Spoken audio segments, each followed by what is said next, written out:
কবিগুরু রবীন্দ্রনাথ ঠাকুরের লেখা পুতুল ভাঙা। ৭-৮-২৭। আমি বলেছিলাম বলে গুরুমশাই আমার পরে উঠল রাগে জ্বলে। মাগো, তুমি ৫ পয়সায় এবার রথের দিনে সেই যে রঙিন পুতুলখানি আপনি দিলে কিনে। খাতার নিচে ছিল ওটা, দেখালে এক ছেলে।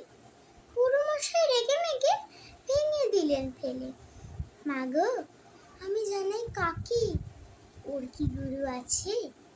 আমি যদি নালিশ করি এক্ষুনি তার কাছে। কোনো রকম খেলার পুতুল নেই কি মা ওর ঘরে? সত্যি কি ওর মন নেই পুতুলের পরে?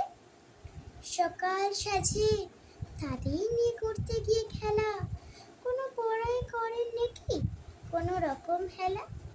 আর যদি সে পুতুল নিয়ে ভাঙেন কেহুর আগে, বল দেখি মা ওর মনে তা কেমন তর লাগে? নমস্কার।